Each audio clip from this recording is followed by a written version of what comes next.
क्या 2025 में बिहार बोर्ड का एग्जाम दोगे? क्या आपका सब्जेक्ट हिंदी है? तो मेरा यकीन मानिएगा, इस क्लास को पूरा एंड तक देखने के बाद आप सभी को हिंदी में 10 नंबर पक्का आ जाएगा। हाँ प्यारे बच्चों, आपने बिल्कुल सही सुना, क्योंकि आज के वीडियो में हम सभी 12th क्लास हिंदी का ऐसे मोस्ट इंपोर्टेंट ऑब्जेक्टिव क्वेश्चन को देखने वाले हैं। यानी कि ऐसे महत्वपूर्ण प्रश्न को पढ़ेंगे हम सभी आज के वीडियो में, जो बहुत ही खास क्वेश्चन है, यानी कि जो बहुत ही वीवीआई क्वेश्चन है और आप सभी को 2025 के बिहार बोर्ड एग्जाम में अधिकतर यही सब क्वेश्चन पूछेगा। प्यारे बच्चों, आज के वीडियो में जो हम सभी क्वेश्चन को देखेंगे, वह क्वेश्चन बिहार बोर्ड हर एक बार किसी ना किसी बहाने पूछ लेता है, चाहे ऑब्जेक्टिव में चाहे सब्जेक्टिव में। ठीक है, वैसे तो हम सभी ऑब्जेक्टिव क्वेश्चन को देखेंगे और वही क्वेश्चन को देखेंगे जो क्वेश्चन 2025 में पूछेगा, यानी कि जो क्वेश्चन 2025 के बिहार बोर्ड एग्जाम में हम सभी को हिंदी से पूछेगा। ठीक है, इसीलिए प्यारे बच्चों, आप सभी जी जान लगा के पढ़ाई करना और एक भी क्वेश्चन को मिस मत कीजिएगा। ठीक है, हो सके तो आप सभी अपने दोस्तों के पास शेयर भी कर दीजिएगा, ताकि उनका भी कुछ भलाई हो सके। ठीक है मेरे प्यारे साथियों, वीडियो में आगे बढ़ने से पहले एक बात और जान लीजिए, मैं हूं आपका प्रीतम सर और आप देख रहे हैं आपका अपना चैनल बिहार एग्जाम आर्ट्स। प्यारे साथियों, अगर आप सभी 12th क्लास की तैयारी बेहतरीन तरीके से करना चाहते हैं तो आप सभी चैनल को सब्सक्राइब जरूर कर लीजिएगा, क्योंकि इसी चैनल के माध्यम से मैं आप सभी को 12th क्लास की तैयारी बेहतरीन तरीके से करवाता हूं। ठीक है, तो प्यारे बच्चों, हम सभी क्लास को बेझिझक शुरू करते हैं। चलिए तो प्यारे साथियों, आप सभी तैयार हो क्लास करने के लिए? हम सभी एकदम बिहारी स्टाइल में पढ़ाई करेंगे। ठीक है, पगड़ी बांध करके। ठीक है, मजाक किया मैंने। ठीक है, हम सभी एकदम आसान भाषा में क्वेश्चन को समझेंगे, बस आप सभी जी जान लगा के पढ़ाई करिएगा। ठीक है, ध्यान से देखिएगा, क्योंकि सारे क्वेश्चन इंपॉर्टेंट क्वेश्चन है, यानी कि इंप्रोबेबल क्वेश्चन है। ठीक है, और आप सभी को यही सब क्वेश्चन पूछेगा बिहार बोर्ड 2025 के एग्जाम में। ठीक है, आगे आपकी मर्जी है, जो बच्चे को क्लास करना है करिए, जो बच्चे को क्लास नहीं करना है क्लास छोड़ के चले जाइए। ठीक है, मैं उसको कोई बातें नहीं बोलूंगा। ठीक है, मतलब उसको मैं कुछ नहीं बोलूंगा। ठीक है, देखिएगा, सबसे पहला क्वेश्चन है जयप्रकाश नारायण। ठीक है, ध्यान से देखना, जयप्रकाश नारायण जी किस आंदोलन के दौरान जेल गए? ठीक है, सारे क्वेश्चन इंपोर्टेंट क्वेश्चन है। ठीक है, आप सभी क्वेश्चन बैंक का नाम सुने होंगे, आप सभी क्वेश्चन बैंक उल्टा के देखना, ये सभी प्रश्न कितने बार पूछे गए हैं। ठीक है, हर एक बार ये सभी क्वेश्चन बार बार पूछे जाते हैं। ठीक है, इसलिए ध्यान से देख लो यार, ध्यान से देख लो। मेरा काम है आप सभी को सिर्फ समझाना, समझना आपको है। ठीक है, हर एक टीचर का काम होता है विद्यार्थी को समझाना। ठीक है, विद्यार्थी को समझाना, और विद्यार्थी का काम होता है टीचर की बातों को मानना। ठीक है, जयप्रकाश नारायण जी किस आंदोलन के दौरान जेल गए? आप सभी को मालूम है जयप्रकाश नारायण जी किस आंदोलन के दौरान जेल गए थे? सविनय अवज्ञा आंदोलन के कारण जयप्रकाश नारायण जी जेल गए थे। ठीक है, और कब गए थे? 1932 ईस्वी में, शायद मेरे अंदाज से गए थे। ठीक है, जयप्रकाश नारायण जी किस आंदोलन के दौरान जेल गए थे? सविनय अवज्ञा आंदोलन के दौरान जयप्रकाश नारायण जी जेल गए थे। याद हो गया? एकदम सिंपल सी भाषा में, एकदम बिहारी स्टाइल में। ठीक है, एकदम जी जान लगा दो पढ़ाई करने में, क्योंकि आप सभी के पास बहुत ही कम समय बचा हुआ है। ठीक है, समझ गए आप सभी मेरी बातें? जयप्रकाश नारायण जी किस आंदोलन के दौरान जेल गए थे? सविनय अवज्ञा आंदोलन के दौरान जेल गए थे। ठीक है, एकदम ठेठी भाषा में। ठीक है, अब देखना क्वेश्चन क्या 2 नंबर में, एकदम जी जान लगा, मतलब मन से देखो। ठीक है, तन मन लगा दो पढ़ाई करने में। ठीक है, बहुत ही कम समय बचा हुआ, 3-4 महीना का समय बचा हुआ है। ठीक है, तो अब देखना क्वेश्चन क्या 2 नंबर में, आप सभी का फरवरी में, यार मेरे अंदाज से 17 फरवरी को या फिर 20 फरवरी को एग्जाम चालू होगा। ठीक है, अभी बिहार बोर्ड नोटिस भेजा नहीं है, मतलब शेयर नहीं किया है। ठीक है, मैं आप सभी को बता दूंगा। ठीक है, क्वेश्चन 2 नंबर में, लोहे के चने चबाना। ठीक है, मैंने एक क्वेश्चन दे दिया था मुहावरे से। ठीक है, लोहे के चने चबाना मुहावरे का अर्थ क्या हो जाएगा? बहुत बच्चे को मालूम होगा और बहुत बच्चे को मालूम नहीं होगा। ठीक है, जिस बच्चे को मालूम नहीं है वो बच्चे ध्यान से देख लेना और समझ लेना। ठीक है, और याद कर लेना, लोहे के चने चबाना मुहावरे का अर्थ क्या होता है? सिर दर्द करना, कठिन परिश्रम करना, या फिर गुस्सा करना, या फिर अधीनता पर स्वीकार करना। ठीक है, बताओ इस क्वेश्चन का राइट आंसर क्या हो सकता है? लोहे के चने चबाना। आप सभी तक मेरी आवाज क्लियर पहुंच रही है कि नहीं? मुझे कमेंट में इसका रिप्लाई कर दीजिए आप सभी, यस और नो में। ठीक है, ताकि मैं भी देखना चाहता हूं आप सभी को मेरी आवाज सही सुनाई देता है या फिर नहीं। ठीक है, एकदम चुटकी बजाते हम सभी क्वेश्चन को याद करेंगे। ठीक है, जब तक हम सभी को क्वेश्चन याद नहीं होगा हम सभी क्लास छोड़ के नहीं जाएंगे। ठीक है, ऐसा ठान लो, जैसे जिस समय आप सभी खाने बैठते हो, जब तक पेट नहीं भरता तब तक खाना से उठने का मन नहीं करता है। ठीक है, खास करके चिकन और मटन में। ठीक है, ये सब बातें छोड़ो। लोहे के चने चबाना मुहावरे का अर्थ होता है कठिन परिश्रम करना। आप सभी याद रखिएगा, जिस बच्चे को मालूम नहीं था, लोहे के चने चबाना मुहावरे का अर्थ होता है कठिन परिश्रम करना। ठीक है, और जिस बच्चे को मालूम है वो बच्चे रिवीजन करो। ठीक है, वो बच्चे रिवीजन करो और क्वेश्चन को रिपीट करो। ठीक है, क्वेश्चन को रिपीट करो ताकि आप सभी एग्जाम में थरथराओगे मत, मतलब भूलोगे नहीं। ठीक है, लोहे के चने चबाना मुहावरे का अर्थ होता है कठिन परिश्रम करना। ठीक है, अब देखना क्वेश्चन क्या 3 नंबर में, ध्यान से देखना। 1 मिनट, क्वेश्चन है विनोद कुमार शुक्ल का जन्म स्थान कहां पर है? बताओ विनोद कुमार शुक्ल का जन्म स्थान कहां पर है? इस क्वेश्चन का कहने का मतलब है विनोद कुमार शुक्ल का जन्म कहां पर हुआ था। समझ गए आप सभी? विनोद कुमार शुक्ल का जन्म स्थान कहां पर है? यही सब क्वेश्चन पूछेगा, घुमा फिरा करके यही सब क्वेश्चन पूछेगा आप सभी को। ठीक है, जिस क्वेश्चन का आप सभी को पहले आंसर मालूम होगा, आप सभी 1 नंबर से लेकर के, जैसे आप सभी को हिंदी में और हिस्ट्री में, ठीक है, आप सभी को 100 ऑब्जेक्टिव क्वेश्चन देखने के लिए मिलेगा। ठीक है, आप सभी 1 नंबर से लेकर के आप सभी को 15 मिनट आप सभी को समय दिया जाएगा क्वेश्चन को देखने के लिए, क्वेश्चन को सी अगेन, ठीक है। यानी कि क्वेश्चन को देखने के लिए आप सभी को 15 मिनट का समय दिया जाएगा। आप सभी सबसे पहले यही काम करना, 1 नंबर से ऑब्जेक्टिव क्वेश्चन को 1 नंबर से लेकर के 100 नंबर तक के ऑब्जेक्टिव क्वेश्चन को पहले आप सभी ध्यान से देखिएगा, ठीक है। वही क्वेश्चन आप सभी पहले टिक मार लीजिएगा जिस क्वेश्चन को आप सभी को 100% आंसर मालूम होगा, ठीक है। जिस क्वेश्चन का आंसर आप सभी को 100% मालूम होगा उसी क्वेश्चन के आंसर को सबसे पहले आप सभी टिक मारिएगा, ठीक है। और यही सब क्वेश्चन पूछेगा, सिंपल सी बात है, आप सभी लाइन बाय लाइन टिक मार लोगे, ठीक है। खैर ये सब बातें छोड़ो, आप सभी समझदार हो, 12th क्लास के बच्चे हो, आप सभी समझ गए होंगे, ठीक है। विनोद कुमार शुक्ल का जन्म स्थान कहां पर है?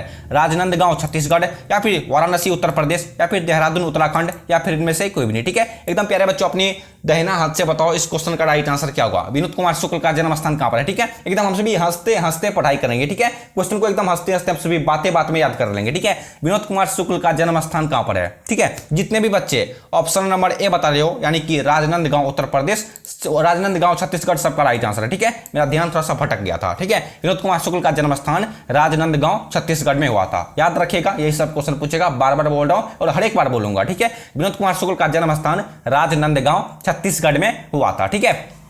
अब देखना क्वेश्चन क्या 4 नंबर में, माया किस शीर्षक पाठ की पात्र है, ठीक है। बहुत ही इंपॉर्टेंट क्वेश्चन है, माया किस शीर्षक पाठ की पात्र है, ठीक है। इस क्वेश्चन का करने का मतलब है, जैसे आप सभी अपने घर के एक सदस्य हैं, ठीक है। जैसे एग्जांपल तौर पे मैं अपना एग्जांपल लेता हूं, ठीक है। सुनना, जैसे मेरे घर में 5 सदस्य हैं, ठीक है। मेरे मम्मी पापा, मैं 3 भाई बहन हूं, ठीक है। मैं 3 भाई बहन हूं, उसमें से मैं मेरा नाम एक प्रीतम सर, मैंने आप सभी को, मेरा नाम प्रीतम कुमार है, उसे मैं शाहजाती हूँ यानी गुप्ता हूँ, ठीक है। एग्जाम्पल तौर पे मैं बोलना चाहूँगा, मैं एग्जाम्पल तौर पे कि मैं अपने घर का एक सदस्य हूँ, ठीक है। और उधर कितना बचा? 4 बचा, ठीक है। ठीक उसी तरह माया किस शीर्षक पाठ की पात्र है, ये जो क्वेश्चन है, ये जो ऑप्शन है सिपाही की मां, और उसने कहा था जूठन रोज, ठीक है। जो एक बार का मान लो परिवार है, ठीक है। इस परिवार का एक पार्ट है माया, आप सभी को यही बताना है, ठीक है। और बहुत बच्चे को मतलब 80% बच्चे को इस क्वेश्चन का मतलब मालूम होगा, और 20% बच्चे को इस क्वेश्चन का मतलब नहीं मालूम होगा, ठीक है। उसी के लिए मैंने यह बात बोला था, ठीक है।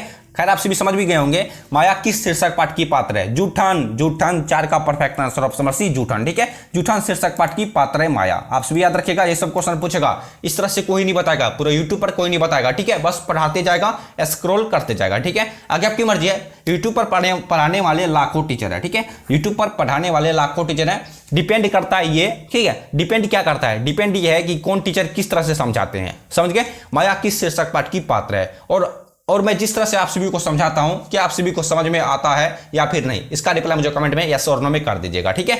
माया किस शीर्षक पाठ की पात्र है, ठीक है। जूठन, ठीक है। 4 का perfect answer option number C जूठन हो जाएगा, ठीक है। अब देखना प्यारे बच्चों, 5 नंबर में क्या क्वेश्चन है, एकदम जी जान लगा दो, पढ़ाई करने में जी जान लगा दो, ठीक है।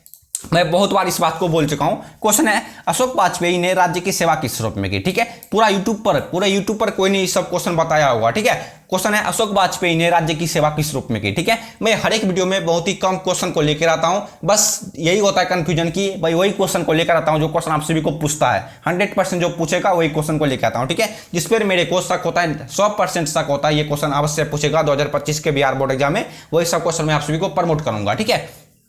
क्वेश्चन है, अशोक वाजपेयी ने राज्य की सेवा किस रूप में की? भारतीय सिपाही के रूप में, ध्यान से देखना, भारतीय सिपाही के रूप में। और दूसरा ऑप्शन है प्यारे बच्चों, भारतीय प्रशासनिक सेवा के रूप में।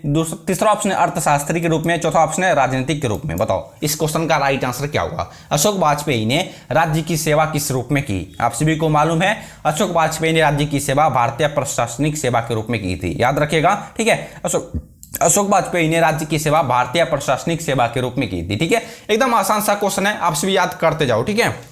अशोक वाजपेयी ने राज्य की सेवा भारतीय प्रशासनिक सेवा के रूप में की थी, ठीक है। अब देखना क्वेश्चन क्या 6 नंबर में, ध्यान से देखना। क्वेश्चन है, जयप्रकाश नारायण के बचपन का नाम क्या था, ठीक है। जयप्रकाश नारायण के बचपन का नाम क्या था, ठीक है। अगर आप सभी इनसे पिछले वाले वीडियो को नहीं देखे हो तो, अगर आप सभी इनसे पिछले वाले वीडियो को नहीं देखा है तो मैं वीडियो के लिंक, ठीक है, मैं वीडियो के प्ले लिस्ट का ही लिंक, मैं वीडियो के प्ले लिस्ट का ही नीचे डिस्क्रिप्शन में दे दूंगा, आप सभी जाकर के देख सकते हो, ठीक है। जयप्रकाश नारायण के बचपन का नाम क्या था? बहुत बच्चे कंफ्यूज हो जाते हैं और बहुत बच्चे सही आंसर टिक मार देते हैं, ठीक है। लेकिन मैं आप सभी को कंफ्यूजन आज दूर कर दूंगा, ठीक है। जयप्रकाश नारायण के बचपन का नाम बाउल था, आप सभी याद रखिएगा। मोनिया ने मत मारिएगा, ठीक है, मोनिया में टिक मत मारिएगा। ये अंदाज से महात्मा गांधी के बचपन का नाम या फिर इनके माता का नाम था मोनिया, ठीक है। शायद बचपन का नाम था, जयप्रकाश नारायण के बचपन का नाम बाउल था, ठीक है। 6 का perfect answer option number C बाउल। जयप्रकाश नारायण के बचपन का नाम बाउल था, ठीक है। अब देखना क्वेश्चन क्या 7 नंबर में, अर्धनारीश्वर शीर्षक पाठ के रचनाकार कौन है? बताओ अर्धनारीश्वर शीर्षक पाठ के रचनाकार कौन है? जयप्रकाश नारायण, रामधारी सिंह दिनकर, पंडित बिरजू महाराज या फिर बालकृष्ण भट्ट। ठीक है, बताओ जरा सोच के बताओ इस क्वेश्चन का राइट आंसर क्या होगा? जयप्रकाश अर्धनारीश्वर शीर्षक पाठ के रचनाकार कौन है? अर्धनारीश्वर शीर्षक पाठ के रचनाकार कौन है मेरे प्यारे बच्चों? 7 का right answer option B Ramdhari Singh Dinkar. ठीक है, सबको मालूम है अर्धनारीश्वर शीर्षक पाठ के रचनाकार है रामधारी सिंह दिनकर जी। ठीक है, 7 का perfect answer option B Ramdhari Singh Dinkar ji. ठीक है, अब देखना क्वेश्चन क्या 8 नंबर में, अज्ञा जी का जन्म स्थान कहां पर है? बताओ ये इस क्वेश्चन में, ठीक है यहां ध्यान से सुनना मेरी बातें। क्वेश्चन जो 8 नंबर में, अज्ञा जी का जन्म स्थान कहां पर है? ठीक है, आप सभी को यह बताना है अज्ञा जी का पूरा नाम क्या है। यह भी क्वेश्चन पूछता है ऑब्जेक्टिव क्वेश्चन में, अज्ञा जी का पूरा नाम क्या है? आप सभी को क्या याद रखना है? सच्चिदानंद, हीरानंद, वात्स्ययन, अज्ञेय। बस 1 नंबर मिल गए हमरा। ठीक है, अज्ञा जी का पूरा नाम है सच्चिदानंद, हीरानंद, वात्स्ययन, अज्ञेय। अब क्वेश्चन 8 नंबर में पूछा है अज्ञा जी का जन्म स्थान कहां पर है? राजनांदगांव छत्तीसगढ़, वाराणसी उत्तर प्रदेश, देहरादून उत्तराखंड या फिर कसैया कुशीनगर उत्तर प्रदेश। ठीक है, बिल्कुल बिल्कुल परफेक्ट आंसर उसी बच्चा का है जो बच्चे ऑप्शन नंबर डी बता रहे हो, कसैया कुशीनगर उत्तर प्रदेश। ठीक है, जितने भी बच्चे ऑप्शन नंबर डी बता रहे हो, कसैया कुशीनगर उत्तर प्रदेश, सबका राइट आंसर है। ठीक है, अज्ञा जी का जन्म स्थान कसैया कुशीनगर उत्तर प्रदेश, याद हो गया?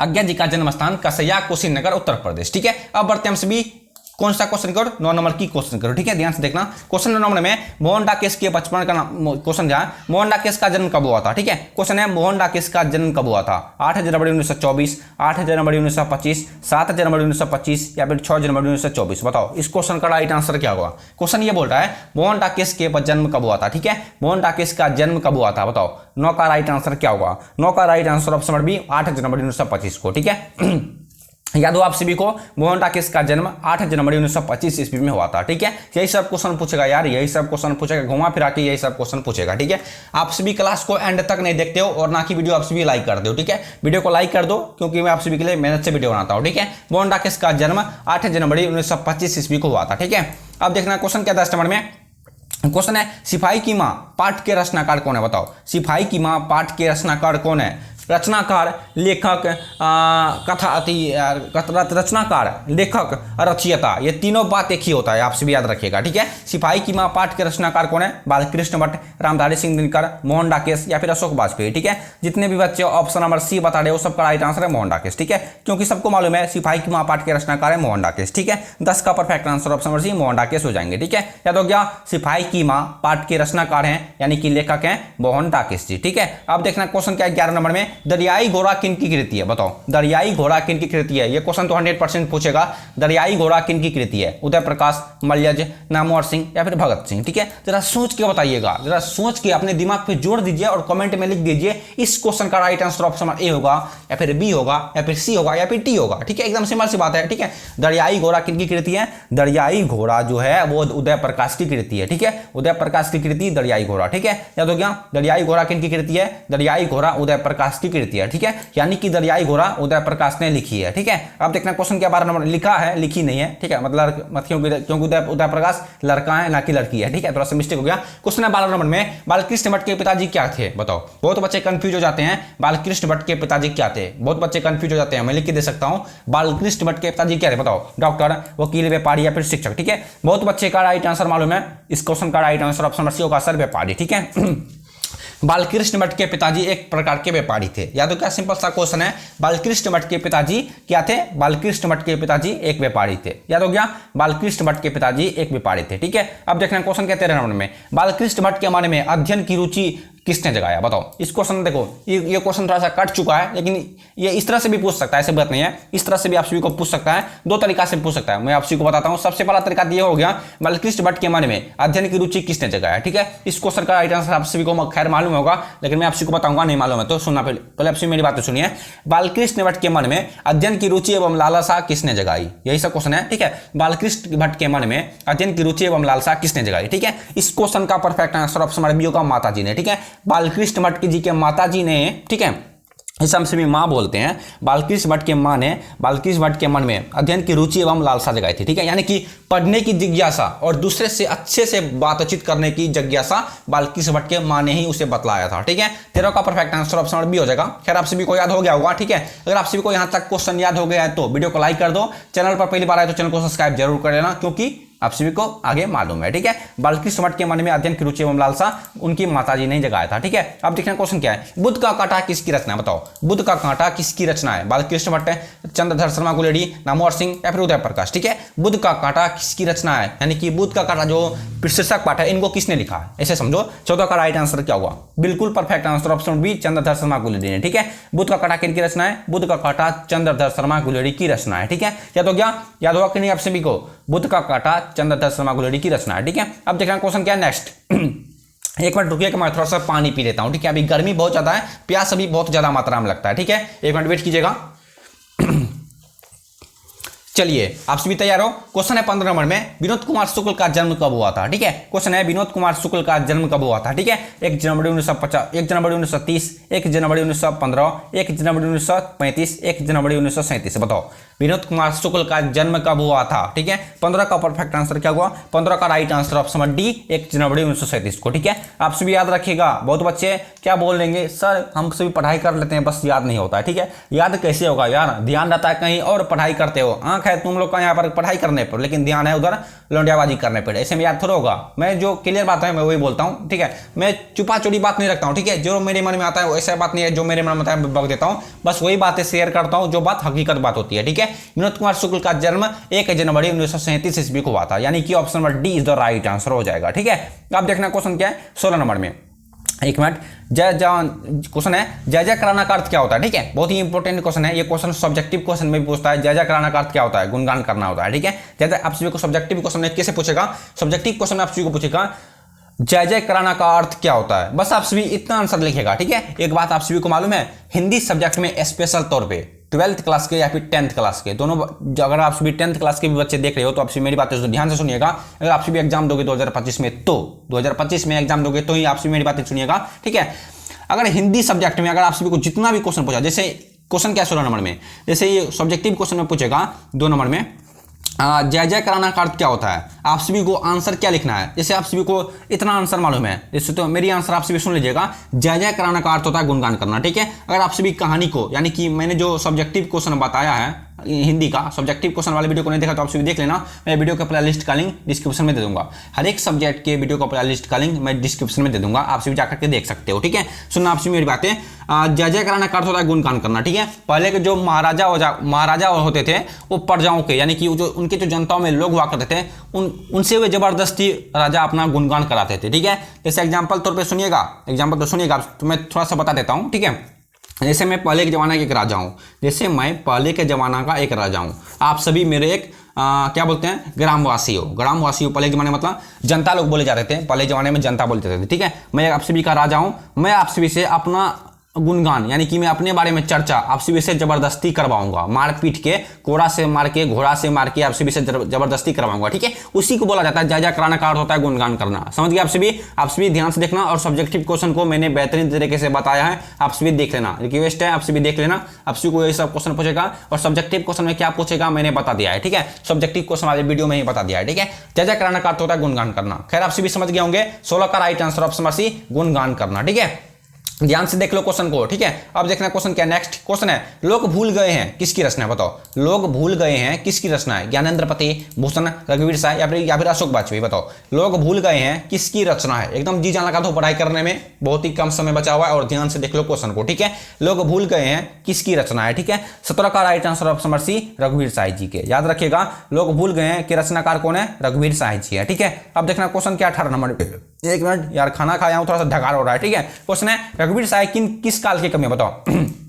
रघुवीर शाह किस काल के कवि है, आदिकाल, भक्तिकाल, आधुनिक काल या फिर रीतिकाल, ठीक है। रघुवीर शाह किस काल के कवि हैं, आप सभी को मालूम है, रघुवीर शाह आधुनिक काल के कवि हैं। याद रखिएगा, 18 का परफेक्ट आंसर ऑप्शन सी आधुनिक काल के, ठीक है। रघुवीर शाह आधुनिक काल के कवि हैं, याद हुआ, रघुवीर शाह आधुनिक काल के कवि हैं, ठीक है। अब देखना 19 नंबर में क्या क्वेश्चन है, निम्न में सुभद्रा कुमारी चौहान की कौन सी कृति है, बताओ। ये जो 4 गो ऑप्शन दिया हुआ है, इनमें से कौन सी कृति सुभद्रा कुमारी चौहान की है, इरावती, पद्मावती, सभा का खेल या फिर काट का सपना, बताओ। इस क्वेश्चन का परफेक्ट आंसर आप सभी को बताना है, निम्न में सुभद्रा कुमारी चौहान की कृति कौन सी है, ठीक है। निम्न में यानी कि इन चारों ऑप्शन में सुभद्रा कुमारी चौहान की कृति है सभा का खेल, ठीक है, यानी कि सभा के खेल, ठीक है। 19 का right answer option number C सभा के खेल हो जाएंगे। निम्न में सुभद्रा कुमारी चौहान की कृति कौन सी है, सभा के खेल हो जाएंगे, ठीक है। अब देखना 20 नंबर में क्या क्वेश्चन है, बहुत ही कम क्वेश्चन हम सभी कवर करेंगे, ठीक है।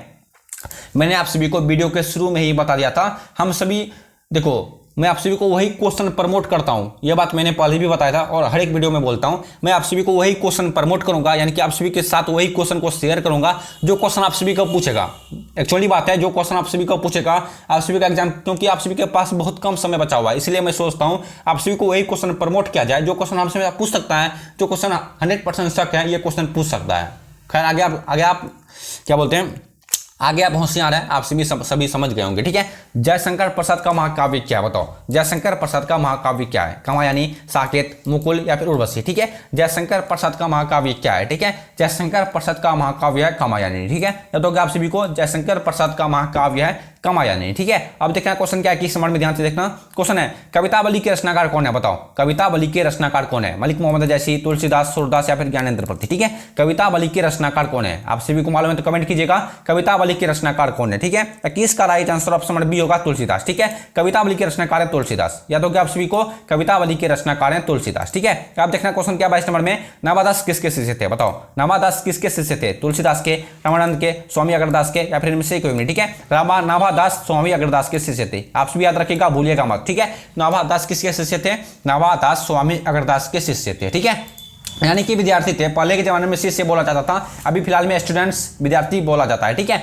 अब देखना क्वेश्चन क्या था इस नंबर में, भूषण की कविता में कौन सा रस पाया जाता है। ठीक है, क्वेश्चन है, भूषण की कविता में कौन सा रस पाया जाता है, श्रृंगार रस, वीर रस, भक्ति रस या फिर वात्सल्य रस, बताओ। भूषण की कविता में कौन सा रस पाया जाता है, आप सभी को है मालूम तो कमेंट कीजिएगा, नहीं मालूम है तो मैं बताऊंगा। ठीक है, भूषण की कविता में कौन सा रस पाया जाता है, वीर रस। ठीक है, ऑप्शन बी राइट आंसर है वीर रस। ठीक है, तो इसका राइट आंसर ऑप्शन बी वीर रस हो जाएंगे। भूषण की कविता में कौन सा रस पाया जाता है, वीर रस। ठीक है, वर्षी करो वीर रस। ठीक है, अब देखना 24 नंबर में क्या क्वेश्चन है, बीजक के रचयिता कौन है, बताओ। बीजक के रचयिता कौन है, यानी कि बीजक को किसने लिखा, तुलसीदास, कबीरदास, नाभादास या फिर ज्ञानेंद्र प्रति। ठीक है, बीजक को किसने लिखा, बीजक के रचयिता कौन है, बीजक के लेखक कौन है, तीनों तरीका से पूछ सकता है। ठीक है, बीजक के रचयिता कौन है। ठीक है, 24 का right answer option B Kabirdas. आप सभी को मालूम होगा बीजक के रचयिता कबीरदास है। ठीक है, अब देखना क्वेश्चन क्या 25 नंबर में, ध्यान से देखिएगा। एक मिनट और रुकिएगा, मैं थोड़ा सा पानी और पी लेता हूँ। ठीक है, अभी प्यास बहुत ज्यादा लगता है। ठीक है, क्योंकि गर्मी है इसलिए प्यास ज्यादा लगता है। ठीक है, चलिए क्वेश्चन है 25 नंबर में, हिंदी साहित्य का सूर्य किसे कहा जाता है, बहुत ही इंपॉर्टेंट क्वेश्चन है। हिंदी साहित्य का सूर्य किसे कहा जाता है, सूरदास को, कबीरदास को, मलिक मोहम्मद जैसी को या फिर जयशंकर प्रसाद को। ठीक है, हिंदी साहित्य का सूर्य किसे कहा जाता है। ठीक है, 25 का perfect answer option A Surdas को। याद होगा आप सभी को, हिंदी साहित्य का सूर्य सूरदास को कहा जाता है। ठीक है, एक मिनट, हिंदी साहित्य का सूर्य सूरदास को कहा जाता है। याद होगा आप सभी को, 25 का सही उत्तर ऑप्शन ए होगा सूरदास को। हिंदी साहित्य का सूर्य किसे कहा जाता है, सूर्यदास को कहा जाता है। ठीक है, हिंदी साहित्य का सूर्य, कितनी बड़ी बात है, उसको सूर्य कहा जाता है। ठीक है, अब देखना क्वेश्चन है 26 नंबर में, मलिक मोहम्मद जैसी का जन्म कब हुआ था, बताओ। देखो ये जो क्वेश्चन है 26 नंबर का क्वेश्चन, बहुत बच्चे कंफ्यूज हो जाते हैं, लेकिन मैं आप सभी का आज कंफ्यूजन दूर कर दूंगा। ठीक है, देखो मलिक मोहम्मद जैसी का जो जन्म हुआ था, जैसे मेरा जन्म 2004 में 4 ईस्वी में हुआ था। ठीक है, सुनना आप सभी मेरी बातें, मैं मजाक ना कर रहा हूँ। ठीक है, मैं मजाक नहीं कर रहा हूँ, आप सभी मेरी बातें ध्यान से सुनिएगा। मलिक मोहम्मद जैसी का जन्म कब हुआ था, इसका अनुमानित डेट है। ठीक है, हिंदी में इसका अनुमानित डेट लिखा हुआ है, यानी कि दिन लिखा हुआ है। इसका परफेक्ट दिन, ये किस दिन जन्मे थे, इसका परफेक्ट दिन नहीं लिखा हुआ है। ठीक है, अगर आप सभी को बिहार बोर्ड एग्जाम में पूछ दे मलिक मोहम्मद जैसी का जन्म कब हुआ था, तो आप सभी को टिक मारना है, यानी कि सही में टिक मारना है 1492 में। ठीक है, अनुमानित है 1492 में इनका जन्म हुआ था। ठीक है, समझिए आप सभी, अगर आप सभी को पूछ दे, अगर आप सभी को तो इस क्वेश्चन उतना भरोसा नहीं है, 50% भरोसा है, ये क्वेश्चन पूछ सकता है, 100% भरोसा नहीं है। मलिक मोहम्मद जैसी का जन्म कब हुआ था, अगर आप सभी को पूछ दे तो आप सभी को टिक मारना है 1492 ईस्वी में मलिक मोहम्मद जैसी का जन्म हुआ था। ठीक है, अगर लिखा दे वहां पर अनुमानिता, तो आप सभी को अनुमानिता भी 1492 ईस्वी में टिक मारना है। ठीक है, अब देखना 26 नंबर में क्या क्वेश्चन है, जगदीश चंद्र माथुर मूल्यता क्या थे, बताओ। जगदीश चंद्र माथुर मूल्यता क्या थे, निबंधकार, कहानीकार, उपन्यासकार या फिर नाटककार। ठीक है, मतलब जगदीश चंद्र माथुर क्या लिखते थे, निबंध लिखते थे, कहानी लिखते थे, उपन्यास या फिर नाटक। ठीक है, जगदीश चंद्र माथुर जी नाटक अधिकतर लिखते थे। ठीक है, या तो आप सभी को 27 का सही उत्तर ऑप्शन डी नाटक। ठीक है, जगदीश चंद्र माथुर मूल्यता एक नाटककार थे। या तो आप सभी को 27 का सही उत्तर ऑप्शन डी होगा। ठीक है, अब देखना 28 नंबर में क्या क्वेश्चन है, भगत सिंह के चाचा क्या नाम था, बहुत ही इंपॉर्टेंट क्वेश्चन है। भगत सिंह के चाचा क्या नाम था, सुप्रीत सिंह, अजीत सिंह, रंजीत सिंह या फिर गुरुप्रीत सिंह। ठीक है, भगत सिंह के चाचा का नाम था अजीत सिंह। याद होगा आप सभी को, 28 का सही उत्तर ऑप्शन बी अजीत सिंह। ठीक है, भगत सिंह के चाचा जी का नाम, यानी कि पिताजी के भाई का नाम अजीत सिंह था। ठीक है, अब देखना क्वेश्चन क्या है 29 नंबर में। ठीक है, ध्यान से देखना क्वेश्चन है, एक लेख और एक पत्र के रचनाकार कौन है? ठीक है, बहुत ही बच्चे को मालूम होगा, 99% बच्चे को मालूम होगा एक लेख और एक पत्र के रचनाकार है भगत सिंह। ठीक है, एक्चुअली से बात है, ऑप्शन नंबर सी होगा भगत सिंह। ठीक है, एक लेख और एक पत्र के रचनाकार है भगत सिंह। ठीक है, 2009 से लेकर के जब से बिहार बोर्ड का परीक्षा चालू हुआ है तब से ये क्वेश्चन हर एक बार पूछता है 12th वालों का। ठीक है, एक लेख और एक पत्र के रचनाकार कौन है? भगत सिंह है। ठीक है, अब देखना 30 नंबर में क्या क्वेश्चन है, भगत सिंह को फांसी कब दी गई? ठीक है, ये भी क्वेश्चन है, बहुत ही इंपॉर्टेंट क्वेश्चन है, भगत सिंह को फांसी कब दी गई? ठीक है, बहुत बच्चे को मालूम होगा और बहुत बच्चे को मालूम नहीं होगा। ठीक है, आप भी याद रखेगा प्यारे बच्चों, भगत सिंह को फांसी 23 मार्च 1931 ईस्वी में दी गई थी। ठीक है, भगत सिंह को फांसी 23 मार्च 1931 ईस्वी को दी गई थी। याद हो गया आप सभी को, भगत सिंह को फांसी 23 मार्च 1931 ईस्वी में दी गई थी। और इसका जन्म कब हुआ था? भगत सिंह का जन्म कब हुआ था? आप सभी को मालूम है तो कमेंट में लिख देना। ठीक है, आप सभी के लिए HW टास्क है, भगत सिंह का जन्म कब हुआ था। ठीक है, आई होप कि आप सभी को प्यारे बच्चों सारा क्वेश्चन याद हो गया होगा मेरे द्वारा बताए गए टिप्स एंड ट्रिक्स से। ठीक है प्यारे बच्चों, अगर आप सभी को सारा क्वेश्चन याद हो गया है तो वीडियो को लाइक कर दो, चैनल पर पहली बार आए तो चैनल को सब्सक्राइब भी जरूर कर लेना, क्योंकि आप सभी को मालूम है, क्योंकि मैं आप सभी को 12th क्लास की तैयारी इसी चैनल के माध्यम से करवाता हूं। ठीक है, आप सभी अपने दोस्तों के पास अगर आप सभी वीडियो शेयर नहीं किए तो वीडियो को शेयर जरूर कर देना, क्योंकि आप सभी दूसरे का भलाई सोचो। अगर आप सभी दूसरे का भलाई सोचोगे तो ऑटोमेटिक ऊपर वाला आप सभी का, जैसे हम सभी महादेव बोलते हैं, बजरंग वाली बोलते हैं, आप सभी का ऑटोमेटिक वो भलाई कर देगा। ठीक है, तब तक मिलते हैं हम सभी नेक्स्ट वाले वीडियो में, तब तक के लिए bye bye, tata, see you, जय हिंद, जय भारत। ठीक।